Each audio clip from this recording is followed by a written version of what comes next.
in the Arctic, Greenland. And to frame the presentations, I'm going to share my screen, and we're going to have this puppy and panda do a little dramatization of some of the challenges. If I can figure out how to play it, bear with me. Can I have a copy of your data? I am not sure where my data is. But surely you saved your data. I did. I saved it on a USB drive. Where is the USB drive? It is in a box. It is in a box at home. I just moved. But can I use your data? There are many boxes. So many boxes. I forgot to label the boxes.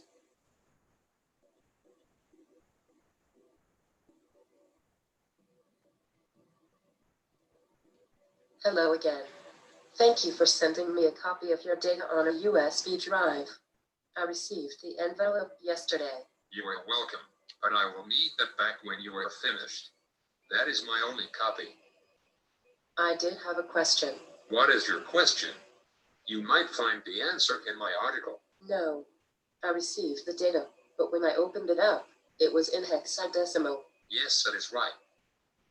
I cannot read hexadecimal. You asked for my data and I gave it to you. I have done what you asked. But is there a way to read the hexadecimal? You will meet the program that created the hexadecimal file. Yes, I will. What is the name of the program? Cytosynth. I do not know this program. It was a very good program. The company that made the program went bankrupt in 2007. Do you have a copy of the program? I do not use this program anymore because the company that made it went bankrupt. Maybe you can buy a copy on eBay.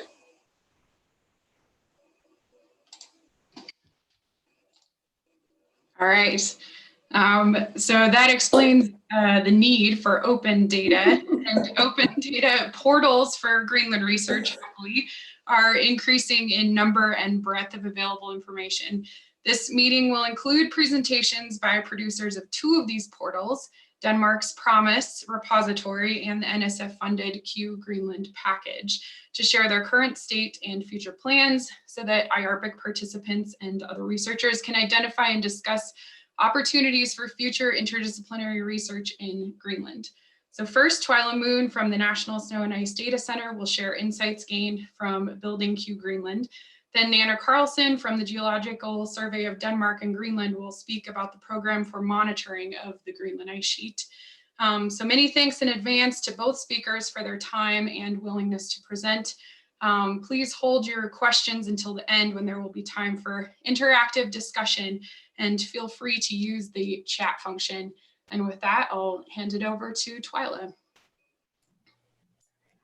Great, thanks. And everyone should watch the rest of that Extra Normal because, well, all of it, I think will ring some bells. And let's see here. All right, so chatting today about QGreenland, which is a GIS tool that we're building at the National Snow and Ice Data Center, and some I could see in the chat have definitely already heard of it, and others might be wondering what in the world that means. So we'll chat about that. But I want to first, and I'll acknowledge more of our team along the way, but first really the primary team at NSIDC, Trey Stafford and Matt Fisher, who are our primary software developers and have truly made this possible, especially in an open source kind of way. And Lynn Harden, who has headed up a lot of our education, outreach, and support materials too. We've learned a few things along the way. So QGreenland, it was born out of community interest. Many of you may be familiar with Quantarctica, a geoscience research tool for Antarctica. You can see a screenshot of that kind of primary Quantarctica environment here. If you haven't used it before, I really encourage you to go check it out. They just released a new version, and it sounds very likely that the Norwegian Polar Institute that hosts Quantarctica is going to update it every couple of years. So I think this is a tool that hopefully is not going to go the way of the dodo bird. But I was definitely one of those people when Quantarctica came out saying, hey, build us a QGreenland. So it turned out I wasn't the only person with that idea, but there were some limits to being able to do it at the Norwegian Polar Institute. And this is where I really want to give a shout out to the National Science Foundation and the EarthCube program. It's not always straightforward to figure out funding for things that focus on tool building and kind of data stewardship and items like this, because often, you know, we're focused on the discovery part. But EarthCube, and for those, I think that there's just maybe a few weeks left before their last proposal call for the final year of the EarthCube initiative, but it's really fantastic just as far as its focus on cyber infrastructure and thinking about geoscience data, visualization analysis. So that was really helpful for us because the things that we wanted to do was serve geoscientists, connect to some other disciplines, target science and education audiences, build a tool that would provide offline in-field functionality, and especially focus on the tool building part, not on the kind of data analysis and discovery coming out on the other end. Hopefully for all of the users, they get to explore that part. We've had collaborations from across the Northern Hemisphere, and that's been really vital for expanding our data and our knowledge about what users might want and be interested in. So groups from Greenland, the advice from the Norwegian Polar Institute based on their building of Quantarctica, several groups based in Denmark who are creating data and sharing very pertinent data to Greenland. Groups in the US, the Polar Geospatial Center has been really helpful also in creating, for example, some custom Arctic DEM packages. And also when we're coming out with our version 1.0, we're going to have our release next week, February 24th. I'm so excited. And the NSF Arctic Data Centers also worked with us to build an Arctic Data Center portal. Some of you might have seen their new data portals that can be created. And so we've created one there that has pulled together all of the geospatial Greenland data at the NSF Arctic Data Center. And I'll just let you know, it's somewhere around 550 data sets. So there is so much data out there to be freed. Certainly having it somewhere like the Arctic Data Center helps, but I can tell you we've discovered that doesn't necessarily get you over the bar if you really want people to be using what you have. And we also have a great editorial board, and these folks have put in the time to review the material, give us advice, point to data sets, help us determine, you know, what must be in there, because we're still in an exploration stage. I want to emphasize with version 1.0 coming out, we still have roughly 2 or, you know, depending on where things go, more years of development. And I think it's possible for things to change radically even after version 1.0 is out, just based on as we learn and what we hear from people who are using the tool and what people want to use it as, and different methods there. So I wanted to show, this is built from an earlier beta version. I think our final beta version here before our 1.0 is 05050. This is built with 0370. So some of the layers are different, but I just wanted to give people who haven't explored Quantarctica a kind of sense of what this is like. So you're opening up an environment, and you have on the left all of these different data layers that are already all in this same projection, and you know, have some style to them, and are all in the same place. They've been downloaded, they've been reprojected, any number of kind of small transformations like that to make them more usable to you. And then you can use all of the tools that exist in QGIS. So QGIS being really an open source version of ArcGIS, and has a lot of functionality for data analysis, both here from kind of your desktop view of QGIS, but also kind of going back and forth with scripting languages if you wanted to do some further analysis. And what we've tried to do is include layers that cover a really broad range of topics. So folks are not, you know, this isn't going to be your source for starting here and finding probably that you have everything you want for the kind of analysis that you want to do in a very deep disciplinary way.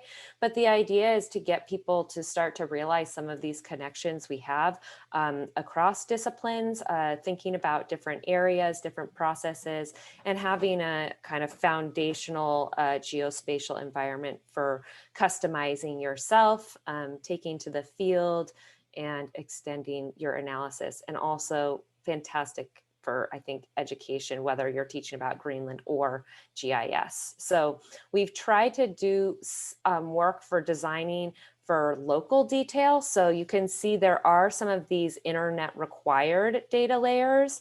We've only introduced 2 image mosaics in this category for version 1.0, but we've some folks on the editorial board have been really liking this. So I expect there'd be a good possibility to have some more internet required layers in the future. And certainly with cloud computing, other things like that, I think often people are connected and expect to be able to work with data via the cloud essentially, but we're trying to also build a tool that works for going into the field. And so we don't want you to have to be connected to the internet. That's why QGIS or QGreenland is not a fully online portal. You can go elsewhere if you would like to use a fully online portal.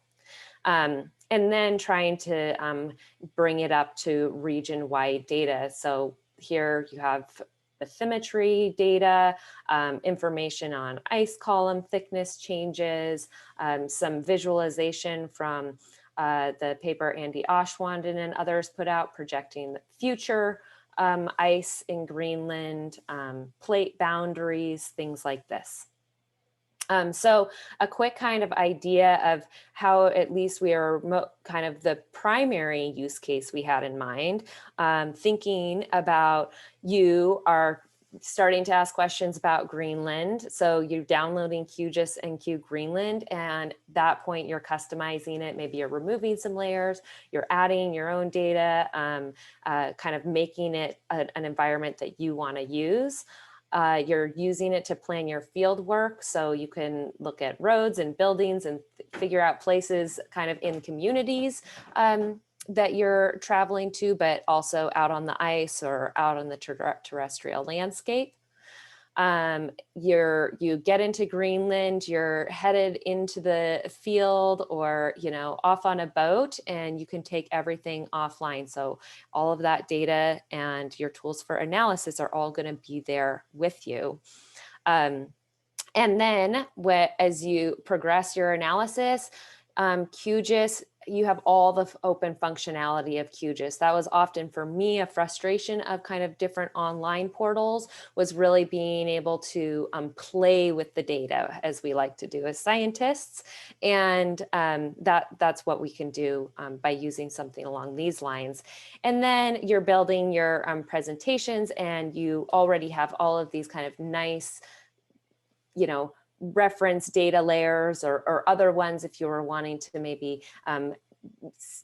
then go on to create a proposal suggesting work in connecting with other disciplines or things like that.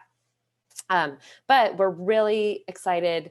I certainly recognize this is not the one use case for QGreenland, and we're very pleased anytime folks want to get in touch with us and give us an idea of how you're using it or how you envision using it, and we'll work towards supporting that too. One thing I want to really recognize is QGreenland has absolutely been made possible via open source tools. So one thing that I didn't mention much is QGreenland has been built in a different way than Antarctica. We've been built in a fully open source code. We're trying to make it fully reproducible, and you'll see a couple times along here, I'll share our GitHub website. So people could pull the code and build a Q something environment for a totally new place, kind of using the things that we've developed in hopefully a much more rapid way. You could build your own instance of QGreenland that's customized, etc. So there's really been a lot of open source tools put to work in here. And I do think that one of the things our community needs to wonder is how we can best support or fund development and maintenance of open source tools. I'll be honest, this is something that's even pretty opaque to me, and how it differs across tools and how each of them kind of makes their way in the world. But I do think this is something that we maybe ought to spend a little bit of time learning about and grappling with to ensure that all of these remarkable tools continue to be free and openly available. All right, so you saw kind of the little previews of QGreenland, but here, you know, the topic at hand is free the data, and we discovered a whole number of things about how the data is not particularly free. and really, I think everyone on our team was surprised at how many challenges we found, even in data that is at trusted repositories. So formatting issues arise. It was certainly also trying to build a reproducible build package. We need to be able to go somewhere and find data in that same exact format time after time. We certainly had issues with receiving, you know, contacting a data owner saying, oh, X, Y, or Z questions, and then receiving data that has some other formatting change in it, and kind of needing to start from scratch and having some instances of sort of painful back and forth in order to get data into QGreenland. Also, translation needs, sometimes literal translation needs. There's some data from Greenland, from OSIOC that we've included, which had kind of a combination of Greenlandic and Danish, and so we had to get those literally translated for us to understand what was in the data, but also translation for people outside disciplinary experts. I can't tell you what a challenge this is, and when folks exploring QGreenland will find that this continues to be something of a challenge. I think we've really come to ask a lot of questions about how active a role we should be playing in transforming data, in translating data, and we've tried to have a kind of primarily hands-off because we want people to be able to go to an original data source. But you will find instances where there is confusing jargon, where there are kind of cryptic field, you know, data field descriptions that what does that mean? And even going back to the original data, the paper written about it isn't necessarily going to get you that answer. And so we've mostly opted not to undergo this kind of scientific translation, but I think it's going to really limit potentially some of the ways that people can interact with the data in QGreenland, and that might be your data. And then get also issues just as far as having an incomplete picture. Data information is missing, metadata is not complete, there might be poor details on the time period covered by different pieces of data. All of these things make it very difficult for this data to be used to the extent that it could be. And remember, for the most part, we're all being funded by organizations, the federal government agencies, other groups who are really tasking us with the work of discovery, but also sharing those discoveries. And I think every one of these instances is producing data that is not going to be as well used as it could otherwise. As I mentioned, publicly archiving data, that is a very, very good starting point for your path for access and reproducibility.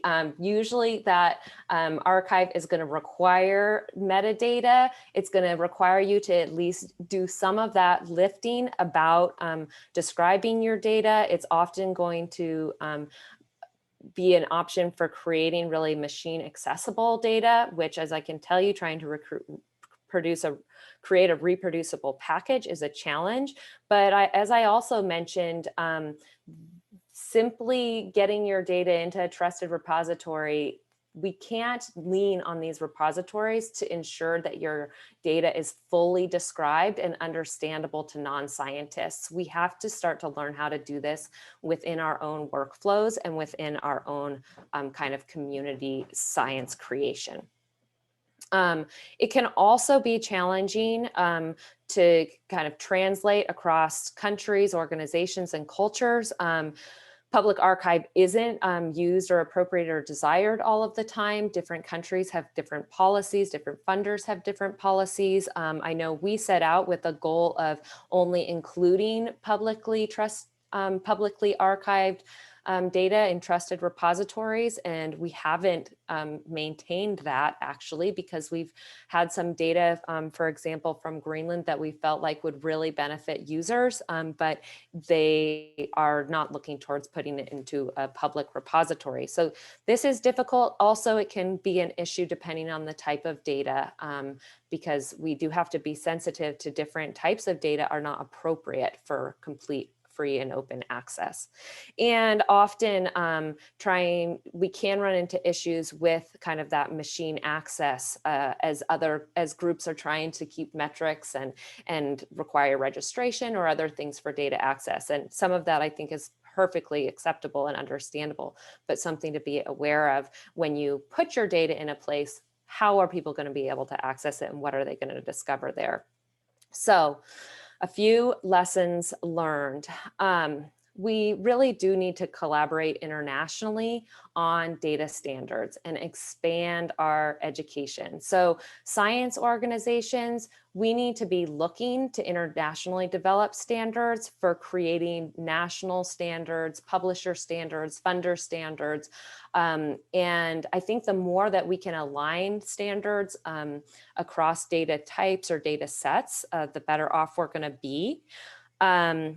And we really need to increase our education and emphasis on data, high quality data production. I think often we're so focused on getting the publication out, we really don't live up to the standards we ought to set for ourselves for producing data. And I asked the team about things that they wanted to tell this audience. And one of them, he said, data like these are probably only easily accessible and understandable to other scientists, but not necessary to planners or educators or indigenous communities who might actually benefit more from the data and be able to use and analyze it. It's important to take time to create data sets that are more universally accessible and usable. This, of course, means more time and money, but if we're serious about producing and sharing societally relevant data and building relationships with communities, including indigenous communities, this should be a priority. Our other musts follow on to creating this usable data. As scientists, we have to emphasize creating complete metadata that's accessible to non-scientists. And I think this accessible to non-scientists is an extra level that can be really challenging. And you might have to write a lot of words in your metadata to describe things. And it turns out I have discovered, I wish a lot more people wrote a lot more words about their data and understand the principles of fair data. And for funders, require that data standards are improved and fund the development of those, and support the education and methods and work time that's needed to ensure data standards are followed. I think many people feel in a crunch and like they don't have the opportunity to do this. So one of the other people on our team said, the more universally accessible these data are, the less code we need to write to handle special cases, making our code more approachable and enabling future science to be built on it more easily. The pace of science is slowed down in general, the less accessible our products are. Data producers in general, not just QGreenland. We're not saving money or time by not making the effort to make data usable. We're just multiplying the money and time cost across all of our users and the scientists who want to build on our work.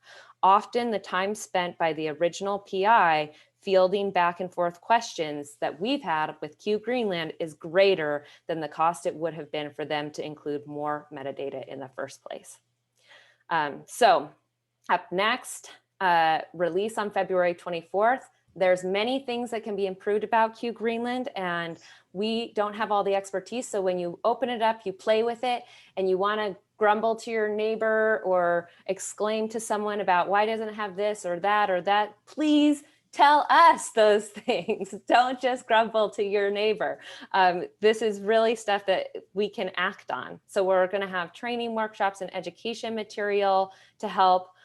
Many improvements, because we'll have version 2.0 and version 3.0 and expanding data add-ons, looking at maybe making a QGreenland a database plugin for QGIS.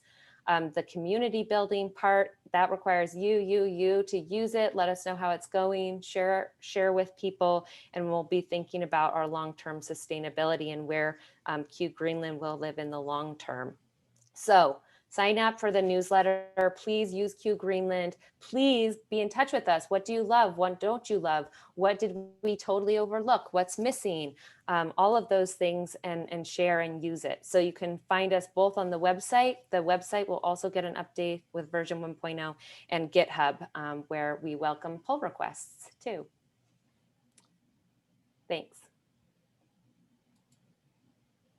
Excellent. Thank you so much, Twyla. There's a lot to think about, and I think we still will keep questions, at least in terms of speaking questions, until after Nana's presentation. But this seems to work well, where if you have questions, you can drop them into the chat right now, and we'll sort of queue them up. And so maybe Twyla can even do some multitasking, and while she's listening to Nana, she can also contemplate the questions in the chat. So feel free to utilize the chat, and with that, we'll hand it over to Nana. Thank you.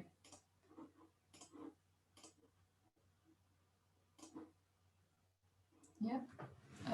Yes, so thank you very much for inviting me to give this presentation. I didn't know of this IARPC group before, or indeed the organization, but I see a lot of familiar faces in the list of participants, so it's nice to connect in this way when we can't connect otherwise. So I'm giving this presentation on behalf of the whole group at GEOS, the Geological Survey of Denmark and Greenland. Robert Fausto, who is the project manager, couldn't be here today. But I've also, I want to emphasize that we are quite a big group, that we work on PROMICE and the different data products that we produce. Some almost full-time and some less full-time. What I'm going to do is I'm just going to give a brief introduction to PROMICE for those of you who don't know the program. And I'll give some examples as well of the data products that we provide.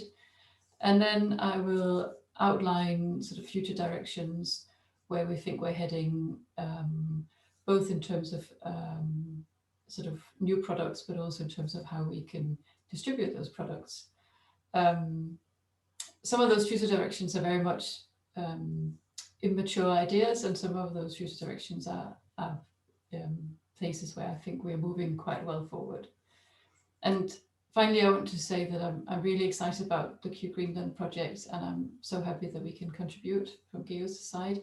I think this transition from not just making your data available, but also making it accessible to experts and non-experts is so important. And I think we have a big task in front of us as scientists to enable that transition.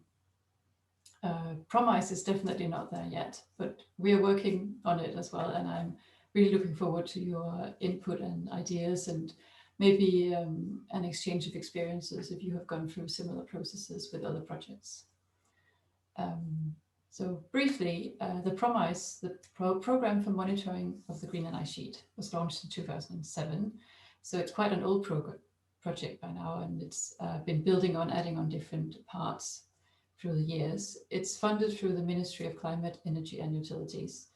It's primarily operated by Geos, but also in collaboration with the Danish Technical University and ASIAC, the Greenland Survey. The overall aim of the project is to assess the current changes in mass of the Greenland ice sheet. And we've primarily been focusing on melts and icebergs. So those are the two primary sources, so to speak, of mass loss of the Greenland ice sheet. I want to emphasize that we are looking at in situ measurements or satellite measurements, and we don't really do climate modeling, for example, or ice flow modeling. So this is very much an observationally based program. The motivation behind it was to provide decision makers with a knowledge base in order to make decisions about future climate events, policies to enact. And of course, this was meant as a way to help the Danish government make informed decisions. But we're of course hoping that what we do can serve for other governments, other decision makers internationally. I also want to emphasize that it's a monitoring program that we're doing. So our key success is data products. So the products that we produce is kind of how we measure if we're doing well enough. That also means that this shift from a sort of a typical academic environment where the success criteria are research proposals and academic papers, our success criteria is also data products, and that frees up some time for most of our team members to do actual data production. And I'm hoping that other funding bodies will consider going in that direction as well, to say it's not necessarily the big science paper we want, but we want usable data that can enable other people to move along in their science. I think we've been quite successful. We've had 600,000 data downloads since February 2019. That's when we started counting. That's why I started that date. So we're really pleased with that. And of course, we are hoping just to increase that as more data come along. A few examples of the different kind of data. Some of you might already know of the weather stations, which was the core and the first part of the PROMICE program. We have 14 of these weather stations where, except one, they're all in the ablation zone. So we're very much looking at surface melt and surface loss. And they transmit the data in near real time. So you can almost live see what is happening on the Greenland ice sheet for these different weather stations. We measure different parameters, the wind speed, the direction, the distance to the ground, because we want to know if we have snow on the ground or not, if snow is building up, the temperature and humidity and radiation. In total, we measure 8 different parameters, and that enables us to constrain the surface energy balance. And through that, we can then figure out, is the surface losing or gaining mass? And the data have been used in lots of different publications and reports, and I especially want to highlight the Arctic report card that came out in 2019 and the state of the climate that Twyla led that came out last year. So we're really happy that our data can contribute to that kind of reporting. But the data are also used in other studies, for example, as a calibration tool for both satellite and for climate models. If you want to get the data, you don't have to go to the ice sheet with your computer like I'm doing here. that would of course, make the data available, but not really accessible. They're all there on the PROMICE website, promice.org/PROMICE data portal. I should maybe add, sometimes the promice.org website doesn't work, but the data portal always does. I don't know why that is, but you can almost always access the data. An example of the data, for example, would be air temperature. This is from one of the weather stations, and we see the air temperature for the last 12 months or so in that graph over there. Another example of a data product we provide is the ice properties, where we're using satellite measurements to constrain the speed of ice. For those of you who are interested in the more technical aspects, I can say it's the ESA Sentinel-1 satellite that we are using, using intensity tracking. And because of the satellite configuration, that means we can use we can make a new product every 24 days. So every 24 days, we have a new map of the speed of the ice of the Greenland ice sheet. So how is this useful on a sort of in a mass loss sense? Well, we use it in order to get the discharge. So while before I was talking about the loss of mass from surface melt, the discharge is the loss of mass through carving of icebergs. So basically, we look at how fast the ice is flowing and how much is carving off. This is a recent paper by my colleague Ken Mankoff, where we've been looking at the total Greenland discharge back since the 1980s. They are also freely available, both the data for the velocities and the discharge estimates, and you can go to the PROMICE data portal and download the data sets. Another example of that kind of data set is the sister products, as I call them. So we have meltwater, so whatever is lost, not as actual icebergs, but more as water running off the ice sheet. And we have some products that show both the measured and modeled runoff. And I can see that Dirk van As is actually here today. So if you have questions about the measured runoff, I'm sure he can happily answer those. Some data in the making. So we now, I've talked about surface melt and the carving, but we are also investigating an additional cause of mass loss, which is the basal melt. And of course, you can't put a weather station at the bed of a glacier under the ice and measure directly how much is melting. So this is an estimate that's put together from different sources, where we are trying to constrain what would the potential loss be at the bed of the glacier. We think this is important not just for mass loss, but also for glacier-fjord interactions and the ecosystems in the fjord. This is in review at the moment, so hopefully it will be out later this year. And we're really looking forward to adding this to our list of mass loss products. For future directions, a really exciting new development is that we will make sure that the Greenland Climate Network will continue in the future. So as you know, the Greenland Climate Network was established several decades ago by Connie Steffens, and they were kind of the inspiration for the PROMICE weather stations that are along the margin. The Greenland Climate Network weather stations are in the interior of the ice sheet, and by assuming the responsibility of these weather stations, we will now also be able to look at the mass gain. So we are now not just looking at what's lost at the margin, but we're also looking at what is gained in the interior. So this is very new for us, since we just took over this year of the GCNet project. So lots of more data to come for sure.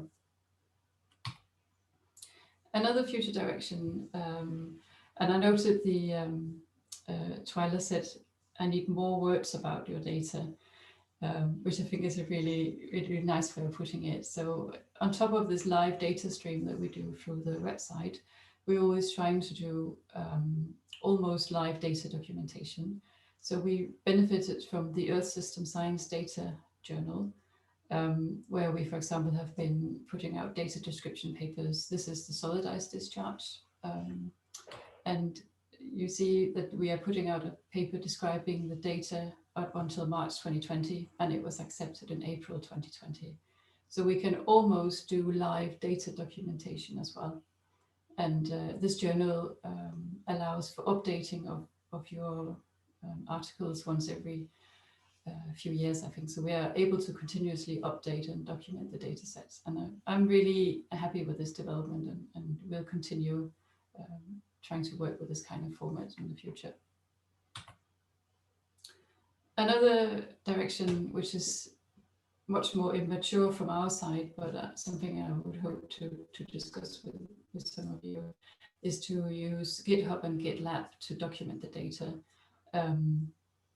We are working on putting together a toolbox for the weather station data. So when people download the data set, they can do quality checks, they can filter, they can adjust the weather station.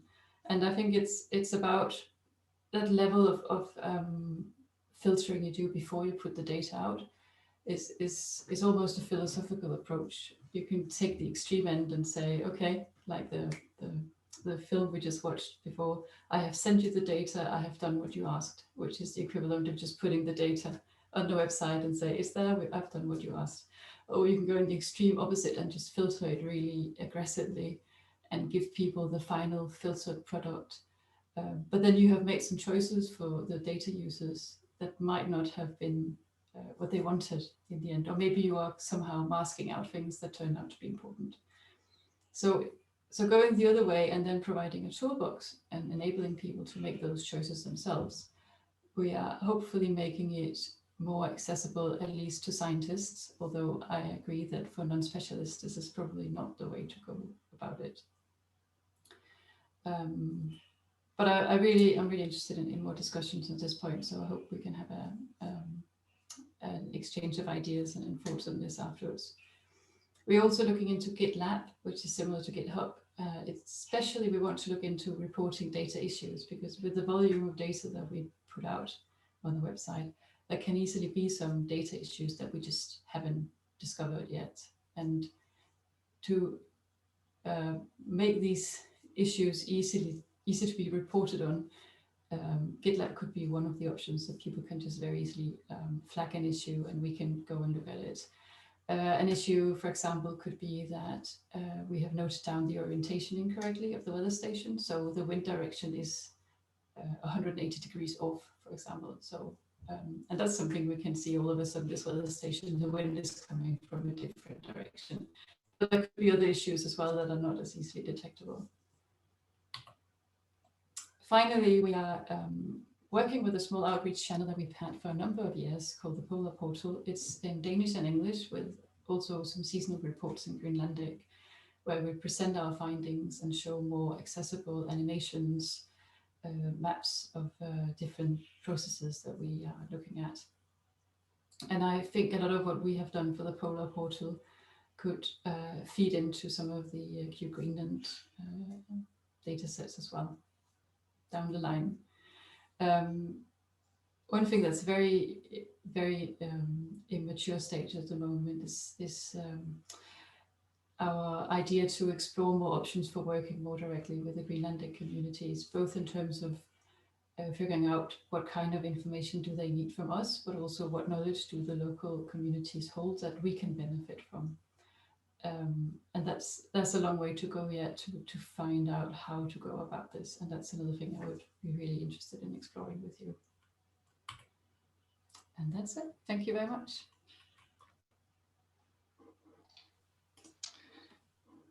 Thank you, Nana. Well, those were both great presentations, and I see a couple of clapping hands on the screen. And I think we do have one participant on the phone, so we'll keep that person in mind and maybe give them a chance to unmute, which is *6. And so if you have a question and want to pipe up over the phone, feel free to do that. And in the chat, we do have an exchange between Twyla and Dennis that I was wondering, Dennis, if you could reiterate your question live here. And then we've got another one queued up from Mike. So Dennis, if you're still here and want to voice your question, and maybe Twyla, you can summarize your response. Sure. Yeah, I had 2 questions for Twyla about QGreenland. So I think QGreenland is awesome, and I am just curious about kind of future directions. And so my question, well, actually, the first question was following on something that Twyla said, which is that we as a community need to do a better job of creating data and metadata that's interoperable and well formatted so that it's easy to use. So I was wondering if in the process of creating QGreenland, if the team sort of started to collect best practices for standards of data and metadata that we can all start to try to follow as a community. And then the second question was about QGreenland tools. So I could see, you know, people started down the road starting to develop their own tools to work that are compatible with QGreenland, that do some sort of computations or comparisons of the data sets in QGreenland. And I'm wondering if it would make sense to sort of keep track of community developed tools in QGIS, like modules or sorry, they're called plugins, not modules, or scripts or anything else that people are developing that work within the QGreenland framework.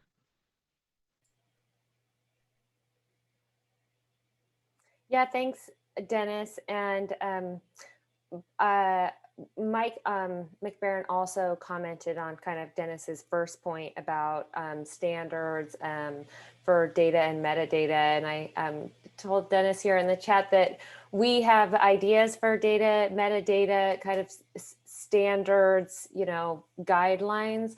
We haven't organized and collected them yet at this point, but I certainly have in mind to do that, because one of the focuses here for year 2 is kind of helping to take all the things we learned building version 1.0 and start to organize them, share them, make it more clear what is needed to have data that's ready to go into something like QGreenland. So I expect more to happen there. And Mike, you know, I might even, he points out that Antarctica has kind of a making Antarctica friendly data sets, and maybe we'll endeavor even I'm familiar with the one you mean, and maybe we'll endeavor to make something basic that can match that. And if anyone, I don't know of anything at this point for kind of tracking QGreenland plugins, but if anyone builds something that's specific for QGreenland or has them, I think this would be a great place. We would love to include that on our website, and GitHub's also potentially a good place for us to keep track of information like that. So I've got these ideas noted down, and we'll do our best to serve.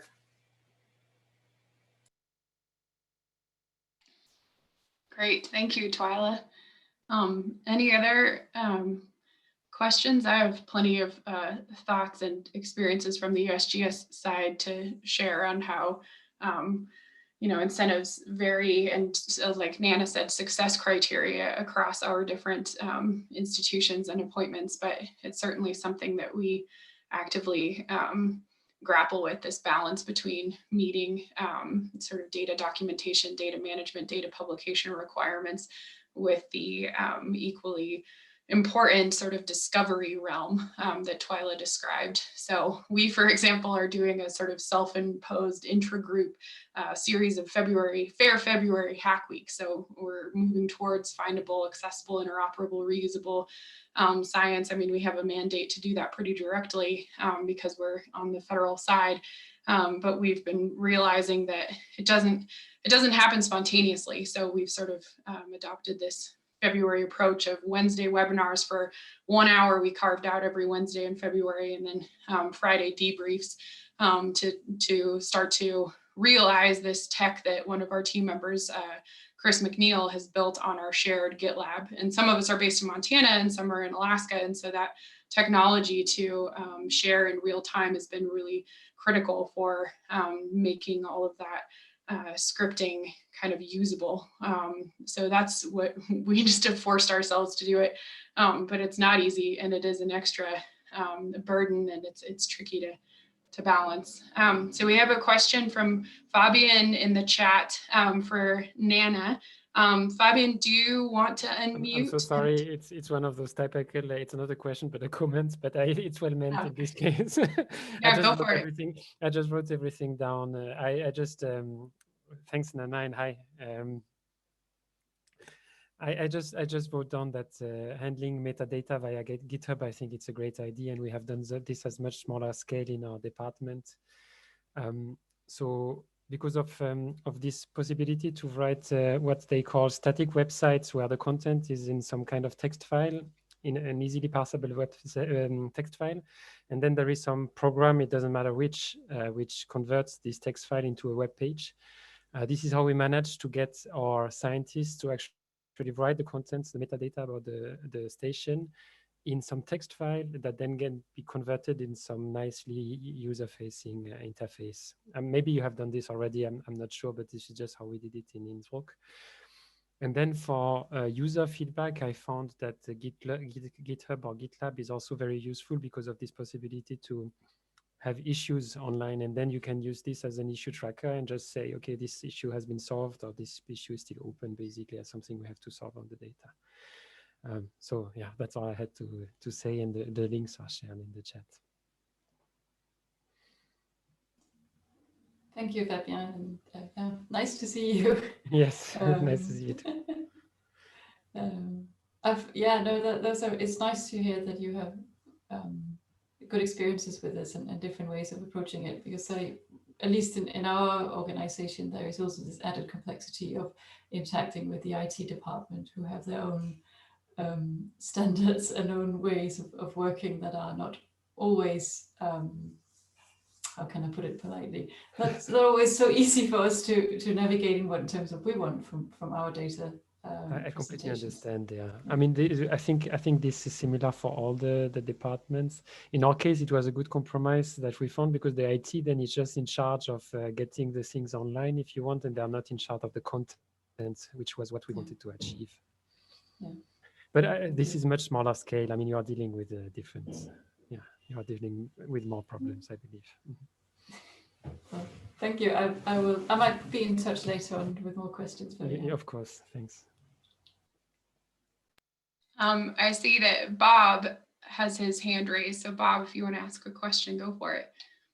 Cool. Thanks, Caitlin. And thanks both of you for these great presentations. I had an operational question for Twyla, and then kind of a more existential question for the community, more rhetorical existential. So Twyla, for QGreenland, do you have any kind of level or sense of vetting of accuracy of data that you're including in QGreenland? And an example that I would throw out is my group has done some crevasse mapping for our own traverse planning. And so I would be glad to share those locations, but I would hate to have somebody fall into a crevasse based on my, I mean, you see where I'm going with this. It's not published, it's not ground truth, it's just what we've used. Yeah, I can absolutely relate to this question, and we really didn't set out to kind of vet the details of data. So one example I can give you is you can imagine there are many different data layers that kind of suggest where a coastline is. I can tell you they don't all align. We don't know where the northeast coastline of Greenland is, depending on what data you're asking that question of. And it really is not, I mean, as not the data producers, we have decided it's not within our purview. It's certainly not within our kind of funding and person power time to make corrections to data. We have a explicit, you know, please don't use QGreenland to make your safety decisions kind of call out for exactly that sort of reason. You know, like we have a data layer there now that has some mapped lake locations around Jakobshavn. I don't want someone flying out on their helicopter, you know, just after freeze up and deciding whether or not that's going to mean they're landing on a covered lake or not, you know. So that is a difficulty. There are some cases where, for example, we've said like, we suggest using this coastline versus this one. But there's a real limit, and we haven't felt like it's appropriate for us to endeavor to create something that people could make safety decisions on. That's just not wise. And so we welcome data that is scientifically interested, and you would also fall under the don't make safety decisions with this data category. So it's actually, well, and I saw Roberto was on here. Oh yeah, I'd be curious what NSF thinks of this sort of thing. I would assume they would feel that's fine to go forth in that sort of way, but I'm not sure that it's reasonable at all for us to endeavor to not take that approach. No, I think you're right. And it could be that the simple thing is to just take that publicly archived data. And then there's at least some vetting that NSIDC or ADC has done, something like that. Cool. Well, thank you. I appreciate that. Now, so my more existential question for the community is, I feel like we hear a lot about how much extra effort it takes to produce really reusable data, and Twyla pointed out that we need to get funding agencies to get behind funding the effort to make this reusable data. But I think that beyond that, probably more important is to somehow be able to shift our academic culture into valuing that effort that's put in, right? In the era of H indices and tenure and promotion cases, and publications are always the coin of the realm and still seem to be. I think that Nana's example of the ESSD journal articles is a good start, but I fear that in the time of, what is the value of one paper versus another? It's not just always about numbers. Those of us, I think, in this audience are already convinced that that effort is important and useful. And so when we're evaluating people's tenure cases or what have you, we know that value. But I guess maybe this is a plea to people to say to all of your senior colleagues about how valuable this is, or if you are senior, recognize how valuable it is. And maybe a question of how we can get that word out to the wider community that aren't in this particular audience. Because I think it's the cultural challenge that I think is the greatest, because when you're deciding on a moment-to-moment basis what you're going to do as you're trying to advance your career, it's important. Yeah, thanks, Bob, for putting that so eloquently. And we are at the top of the hour, so if people have other commitments that they need to sign off for, feel free. But I think there's maybe a critical mass of us who can stay on for several more minutes of discussion and use this opportunity convened here to grapple with that a little bit. And I see we have like a pretty decent cross section of people at different career stages and from different institutions. So please feel free to throw something out there. Nobody has to have a perfect answer, but I think it is a reasonable topic to grapple with, and that's sort of the driving purpose of this webinar. So we'll give it a little bit more time, and feel free to unmute. Jack just put something into the chat.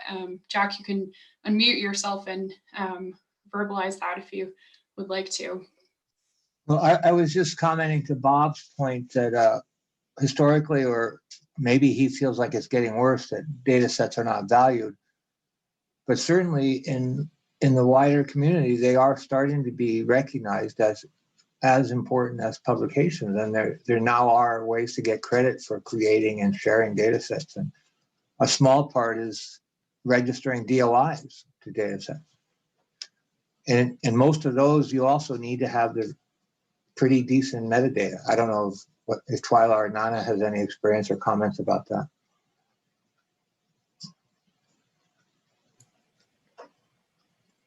I see Nana giving a little, and I think that's true. I think metadata, even once it's made it into kind of a data publication or a trusted repository, can still not be actually super usable. But I would agree, it's a great first step. And I definitely second Nana's mention of the Earth Systems Science Data Journal.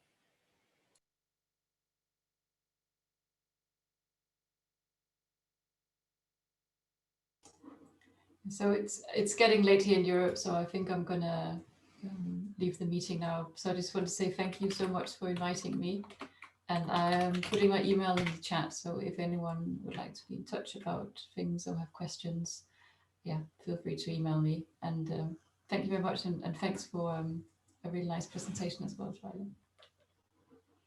Thanks. Bye, Nana. Take care. Thanks again. Thanks, Anna. I saw Shad on here, or oh yeah, there you are, Shad. Still, I wanted to shout out to because I think in part of Shad's leadership and vision, our project has made some strides towards what we're discussing here, where data publications and the data management effort have, I mean, part of it is top down from USGS. We have a requirement to publish data. So any publication that we do, if it's new data, it needs to be publicly available. So there are, you know, explicit mechanisms available to us. I will say they're not necessarily in line with the scientific needs. And so Shad had the wisdom to hire a really competent scientist to sort of tackle getting all of the data across the finish line. And even then, you know, we just had another kind of need pop up from the World Glacier Monitoring Service to take what we had already published and repackage it. And so we're still going through the growing pains of, you know, making sure we're satisfying the data requirements and kind of all of the necessary metadata to fit different portals. But because, so Emily Baker has been our data management person, and she's done an incredible job of getting us all sort of organized and getting all of these data that, I mean, it's going to be a long-term project to make sure that the USGS benchmark glacier records are all collated and accessible. And, you know, Shad worked on that for, Shad, you can speak for yourself here too, but, you know, longer than a decade. And I know we all are endeavoring to do that across the cryosphere science realm. But I think, you know, having actual jobs where somebody is dedicated to doing that and then giving it the same like recognition and prestige and opportunity for career advancement that a job that's more focused on the discovery, I think that's like really critical, and it doesn't seem like we're quite there yet. But it's just a couple of points from our experience at USGS.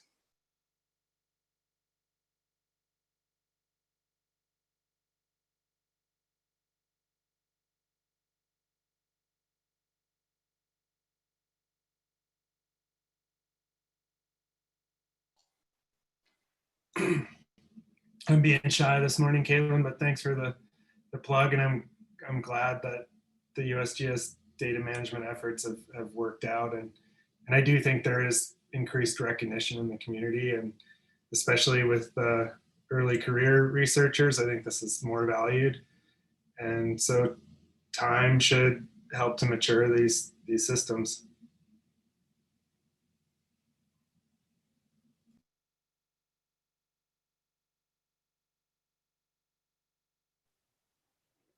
I guess one last coda to the conversation of increasing the value of all of this is talk to your deans, educate your deans who are not necessarily aware of our community value of all of this, because they're the ones who are promoting you. So.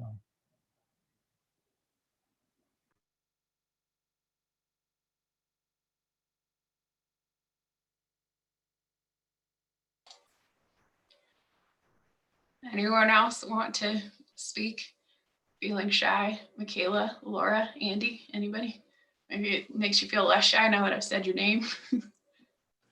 Oh, I mean, I just wanted to reiterate what Bob said earlier. I think we need to have a discussion with the program managers about how we fund putting effort into metadata. Like now, NSF and NASA have recognized the importance of having a good data management plan and so on, but we all know it. We're trying to publish that paper before the end of our PhD, before the grant runs out, and so on.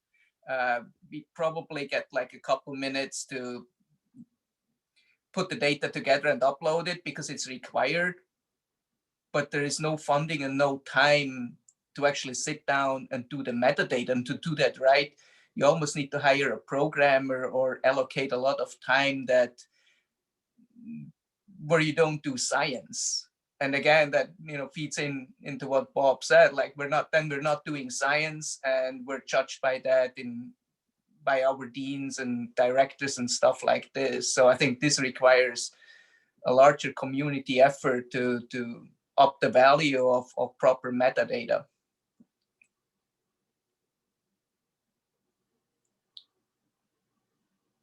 Well, and I think, one thing that came up here is that sometimes that data management effort actually does require some scientific consideration, like the problem that Twyla mentioned of not all of the data sets necessarily aligning.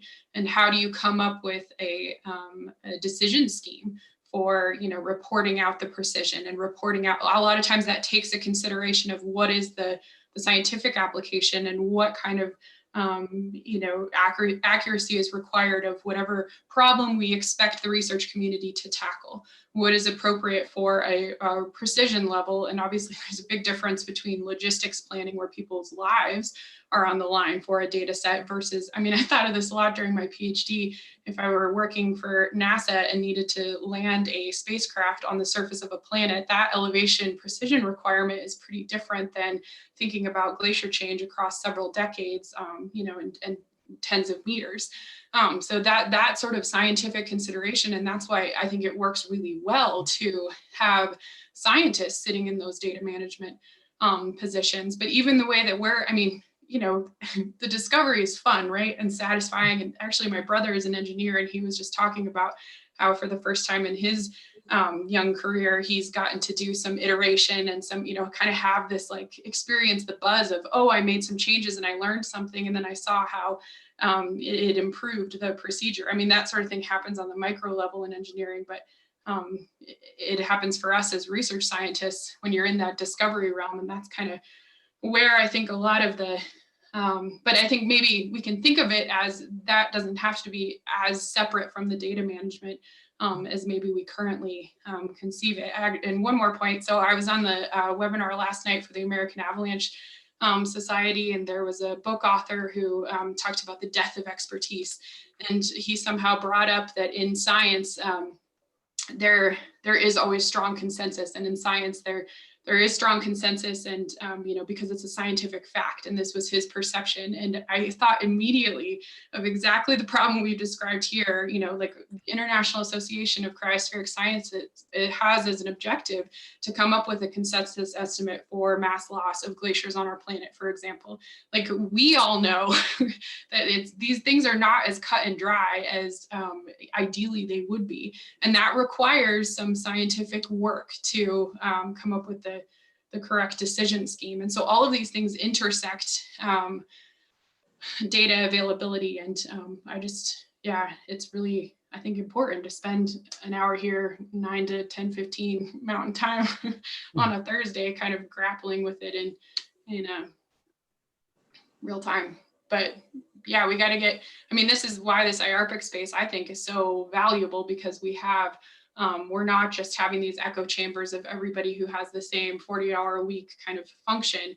We're also coming together, and people who have different responsibilities and different sort of power, basically, for distributing money and for advancing people's careers, making sure that two-way communication is taking place so that we're not broadly missing the boat. I think IARPC's good for that, but obviously I'm a fan because I'm a co-lead and that's why I do it. But any other, Bob, go for it.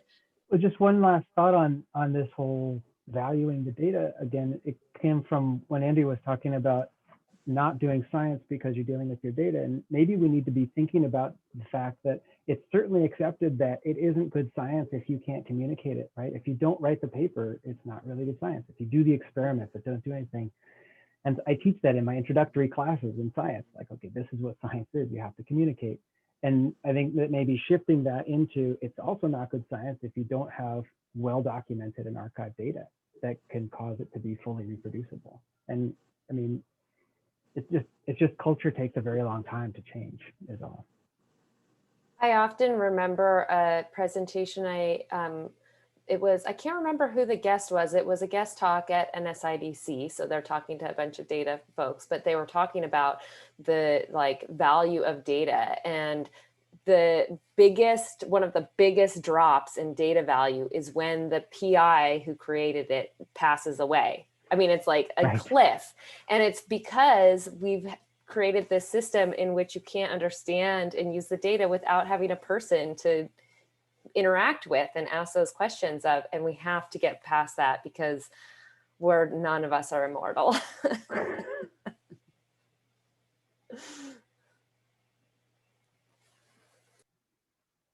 Jack's hand is up, it looks like.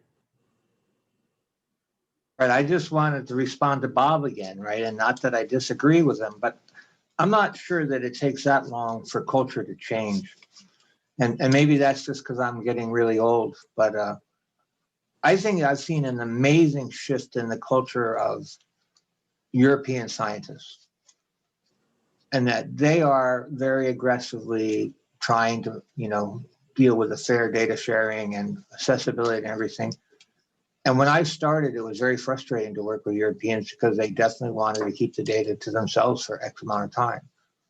And that the whole EU community, I think, has changed a lot. And maybe we have too. I mean, for me, it's a little different because I've done a lot of campaigns with NASA, and there we're forced to share data with a wide community very fast, right? And so to me, it's always been frustrating how NSF is trying more and more to get people to share data and archive it and all of this. But when you go on an airborne campaign in NASA, the data becomes public like less than a year after the mission ends. And everybody that's involved is actually sharing data supposedly 24 hours after they collect it. And that doesn't stop people from writing papers. But in this community, there is this idea that you want to have a year or so to get the paper out, and then you'll archive the data and then you'll share it. But I think if sharing was earlier in the process, it might really benefit the whole community. So maybe 10 or 20 years is a long time if you're really an early career researcher, but I think the culture is changing, and it has changed a lot already in a relatively short time. I do agree with you, Jack. I definitely do. I know that it could use more.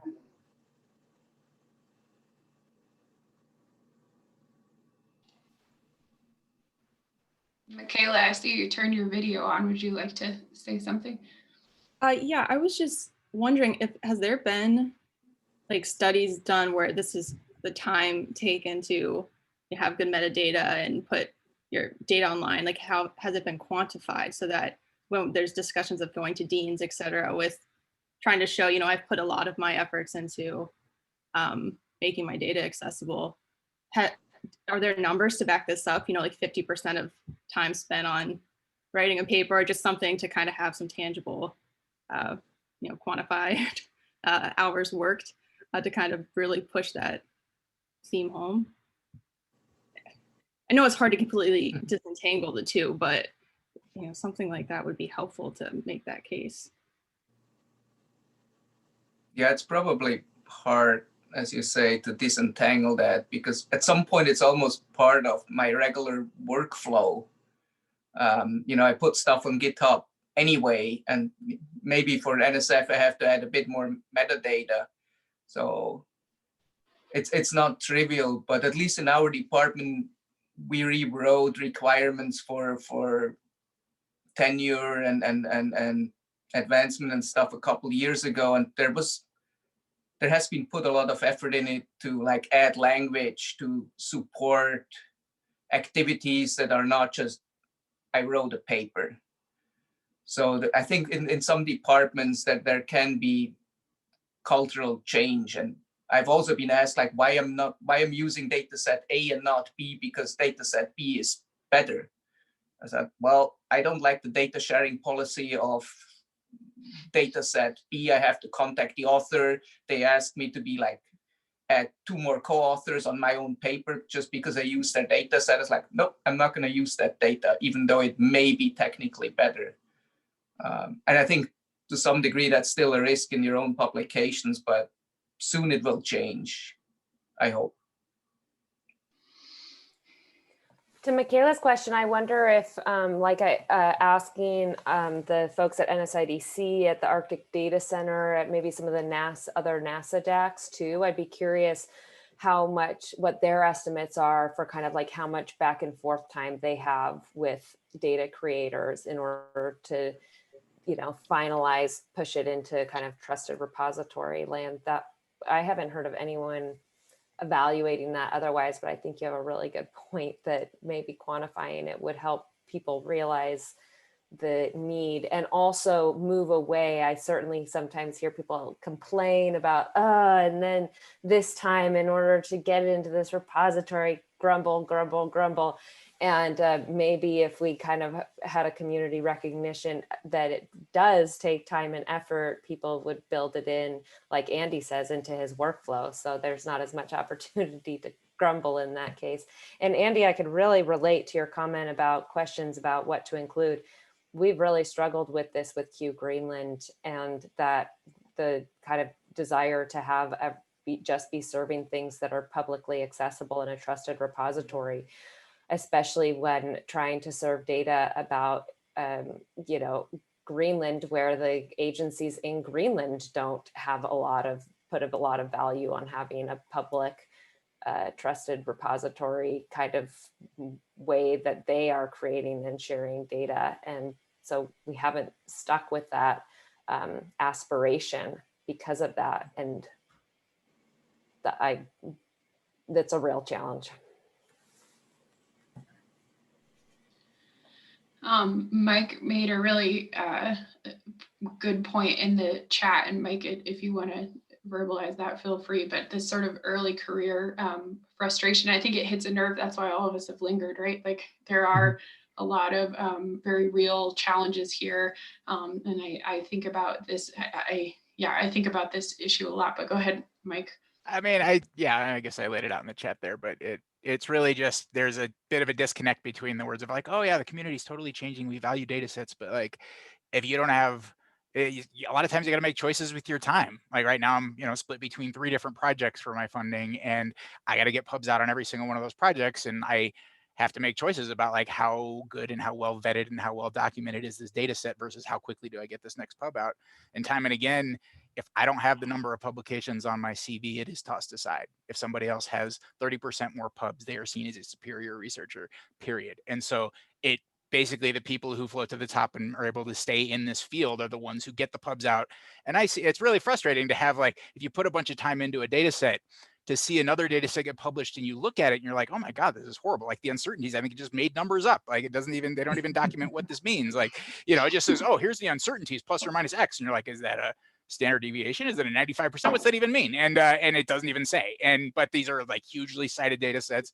And you see people get these rush data sets out that have all sorts of errors in them. And and they get just as much credit for them, if not more, because they're getting more of them out. And so I think there's a big disconnect between this sort of, these feelings of, oh yeah, I mean, the culture is changing versus what like the folks in vulnerable positions are saying on the ground when they send a CV in with an application. It's all about the pubs. And I think we're a long way from getting to where sort of the time put into this is valued. Thanks for speaking to that, Mike. And then Shad did point out that, the difference between the early career perspective and people who've been at it for, a decade or several decades at this point, that being able to, I think there's 2 different issues. One is, yes, there may be a change afoot, but there still can be a disconnect between change that's underway and then sort of the pressures and constraints that people are responding to.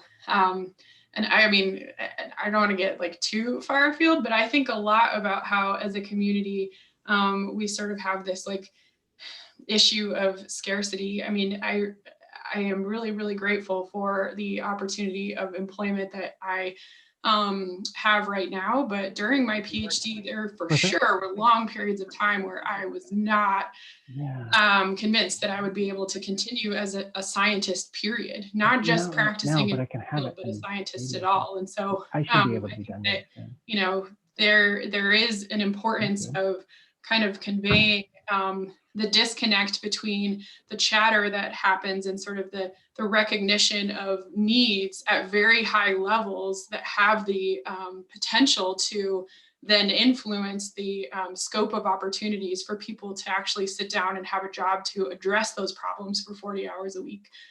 So that sort of gets into something a little bit separate, but I think it relates, because then thank God you do get the job for 40 hours a week, and then you're always having to triage your time and money investments. And just another upvote for what Twyla's team member said.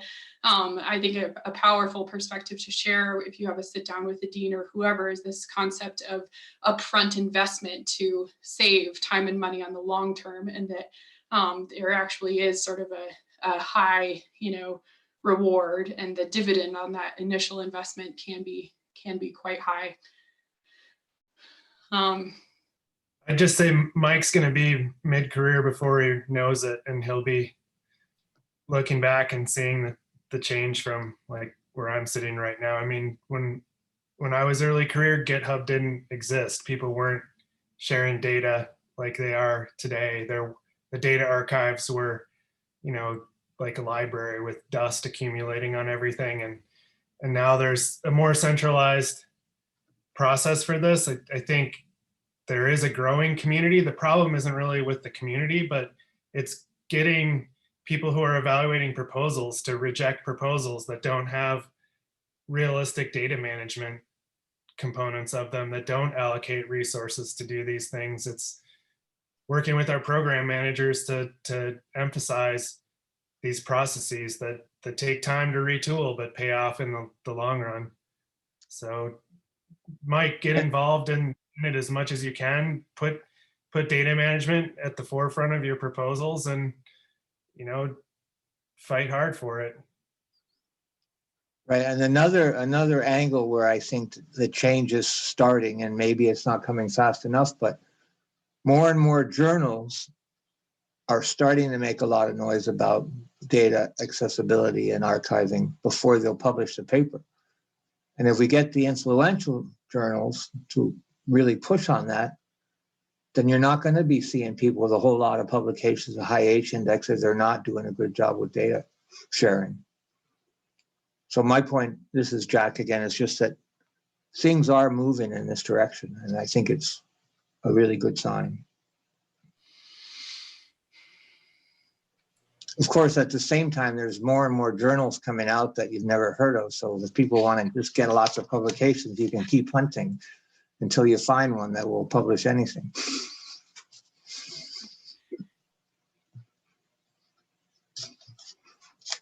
Anybody who's not spoken want to make a comment before we get offline here? Maybe just one point. Oh, no, go ahead.